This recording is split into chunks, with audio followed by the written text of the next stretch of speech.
নরেন্দ্রপুর রঙের কারখানায় ভয়াবহ আগুন। দমকলে 6টি ইঞ্জিনের চেষ্টায় আগুন নিয়ন্ত্রণে, কারখানার একাংশ পুড়ে ছাই। অঞ্জলি সিল্ক এখন আমাদের দুটি শোরুম হাবড়া ও বনগাঁতে। চৈত্র সেল উপলক্ষে দুটি শোরুমেই কেনাকাটার উপর রয়েছে 5 to 50% ডিসকাউন্ট। ফোন 7044447885। নরেন্দ্রপুরের কালী কারখানায় বিধ্বংসী আগুন, চারিদিক ঢেকে যায় ঘন কালো ধোঁয়ায়। বাগে আনতে হিমশিম অবস্থা দমকলের।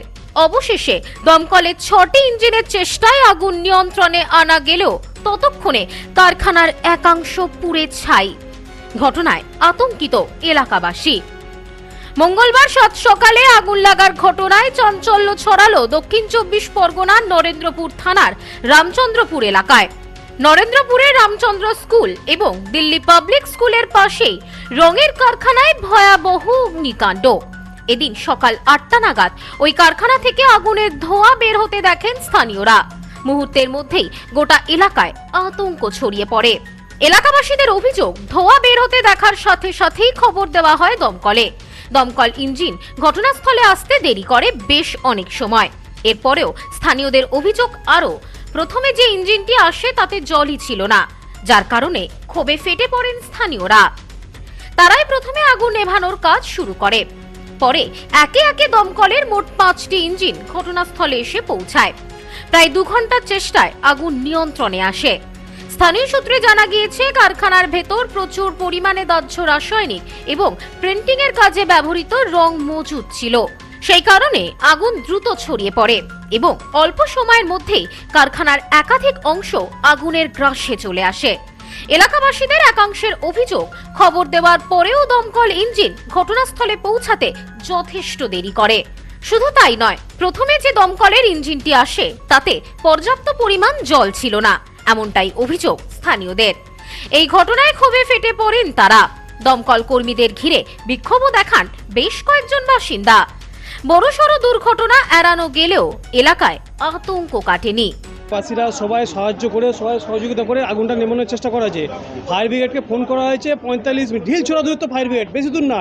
আর এই বাইপাস পুরো ফাঁকা, যখন তখন গাড়ি যে কোনো প্রকারে চলে আসতে পারে। কিন্তু আমাদের কাছে একটা বক্তব্য, যখন আমরা ফায়ার ব্রিগেডকে কল করব, ফায়ার ব্রিগেড নিজে জল ভরবে, তারপর রেডি হবে, তারপরে আসবে। ফায়ার ব্রিগেড কেন রেডি থাকে না কেন? এটা হচ্ছে পুরো ইন্ডাস্ট্রিয়াল বেল্ট, এখানে সমস্ত কারখানা আছে, এখানে প্লাস্টিক থেকে শুরু করে সুই পর্যন্ত কারখানা আছে এখানটায়। কি কারণে অগ্নিকাণ্ড ঘটলো তা এখনো স্পষ্ট নয়। প্রাথমিকভাবে শর্ট সার্কিটের সম্ভাবনা উড়িয়ে দেওয়া যাচ্ছে না, তবে অন্য কোনো কারণ রয়েছে কিনা তাও খতিয়ে দেখা হচ্ছে। ইতিমধ্যেই ঘটনার তদন্ত শুরু করেছে দমকল বিভাগ এবং নরেন্দ্রপুর থানার পুলিশ। কারখানায় অগ্নি নির্বাপন ব্যবস্থা ঠিকঠাক ছিল কিনা, পর্যাপ্ত নিরাপত্তা বিধিনিষেধ মানা হচ্ছিল কিনা সেই বিষয়েও খতিয়ে দেখা হচ্ছে। এই বিষয়ে স্থানীয় এক বাসিন্দা বলেন, কারখানার ভেতর প্রচুর পরিমাণে দাহ্য রাসায়নিক এবং প্রিন্টিং এর কাজে ব্যবহৃত রং মজুদ ছিল। সেই কারণে আগুন দ্রুত ছড়িয়ে পড়ে এবং অল্প সময়ের মধ্যে কারখানার একাধিক অংশ আগুনের গ্রাসে চলে যায়। কালো ধোঁয়ায় ঢেকে যায় গোটা এলাকা। স্কুলের এত কাছে এই ধরনের কারখানায় আগুন লাগার ঘটনায় উদ্বেগ ছড়িয়েছে অভিভাবক ও এলাকাবাসীর মধ্যে। এই কোম্পানি যেরকম রঙের কাজ হয় সেই কাজই হচ্ছিল, আর বাইরের এই রড ফট একটু ঝালাই করে না, এইগুলোই কাজ করছিল কালকে। আজকে কিসে থেকে আগুন লেগেছে সেটাই তো আমি তো জানি না, যদিও জানি যে আমাদের যেরকম রঙের কাজ হয় সেই রকমই কাজ। এই বিষয়ে কারখানার মালিক বলেন, কি করে আগুন লাগলো তা বলতে পারছি না, তবে আমাদের অগ্নি নির্বাহের সমস্ত রকম ব্যবস্থাই ছিল। তবে যে সময় আগুন লেগেছে সেই সময় পর্যাপ্ত লোক কারখানায় ছিল না বলে জানান তিনি। আমাদের এটা রঙের কারখানা,